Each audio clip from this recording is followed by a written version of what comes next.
the dream and the reality, unveiling the artist's struggle. We see the artist on stage, bathed in light. We admire the finished masterpiece in a gallery, the applause, the accolades. It all seems so glamorous. But behind this polished facade lies a truth often hidden from view, the constant struggle with self-discipline. For many artists, the act of creation is a delicate dance between inspiration and procrastination, between passion and fear. The blank canvas, the empty page, the silent instrument, these can be daunting adversaries. The weight of expectation, both internal and external, can feel crushing. The very nature of creative work requires a descent into the unknown, a vulnerability that can be terrifying. It's no wonder, then, that artists often grapple with the discipline needed to bring their visions to life. This struggle is not a sign of weakness, but rather a testament to the depth of the artistic soul. It reveals the high stakes involved in the creative process, where the artist must constantly confront their own limitations and insecurities in pursuit of something truly extraordinary. The procrastination paradox. Why artists put things off. Procrastination.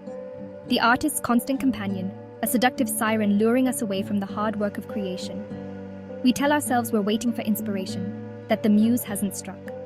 We busy ourselves with menial tasks, anything to avoid facing that blank canvas or empty page. But why? Why do we sabotage ourselves when we yearn to create? Often it's rooted in fear. Fear of failure, fear of judgment, fear of not living up to our own expectations or the expectations of others. Procrastination becomes a shield, protecting us from the vulnerability of putting our true selves out there. We might convince ourselves that we work best under pressure, leaving everything to the last minute. But this pressure cooker approach can be detrimental in the long run, leading to rushed work and missed opportunities. It's in the quiet moments of consistent effort, in the daily practice of our craft, that true creative breakthroughs occur.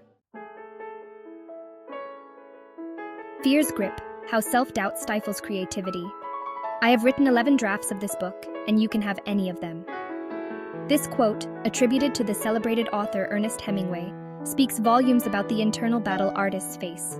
The fear of not being good enough, of producing work that falls short of our own aspirations, can be paralyzing. We gaze upon the works of masters and feel a sense of inadequacy. We compare our beginnings to their triumphs, forgetting that even the most renowned artists started with a single step, a single brushstroke, a single word. This self-doubt can manifest as perfectionism, a relentless pursuit of an unattainable ideal that prevents us from ever feeling truly satisfied with our work. But what if we embraced imperfection? What if we allowed ourselves to create without judgment, to experiment without fear of failure? What if, instead of striving for flawlessness, we aimed for authenticity? For it is in our imperfections, in our unique voice and perspective, that our true artistic power lies. Finding the flow practical tips for artistic discipline. Cultivating self-discipline doesn't mean becoming a creativity robot. It's about creating an environment where inspiration can flourish. Start small. Dedicate just 30 minutes each day to your craft without distractions. Treat it like an appointment with yourself, one you wouldn't dare miss. Break down daunting tasks into smaller, manageable steps. Instead of focusing on finishing the entire novel, concentrate on writing one compelling chapter. Celebrate small victories along the way. Each brushstroke, each paragraph, each note played is a step forward on your creative journey. Remember, inspiration often strikes while we're working. The more time we spend engaging with our craft, the more likely we are to tap into that creative flow. And most importantly, be kind to yourself. There will be days when the words won't come, when the paintbrush feels heavy in your hand, when the music seems lost. It's okay to step away, to rest, to recharge. Tomorrow is a new day, a fresh canvas upon which to paint your dreams.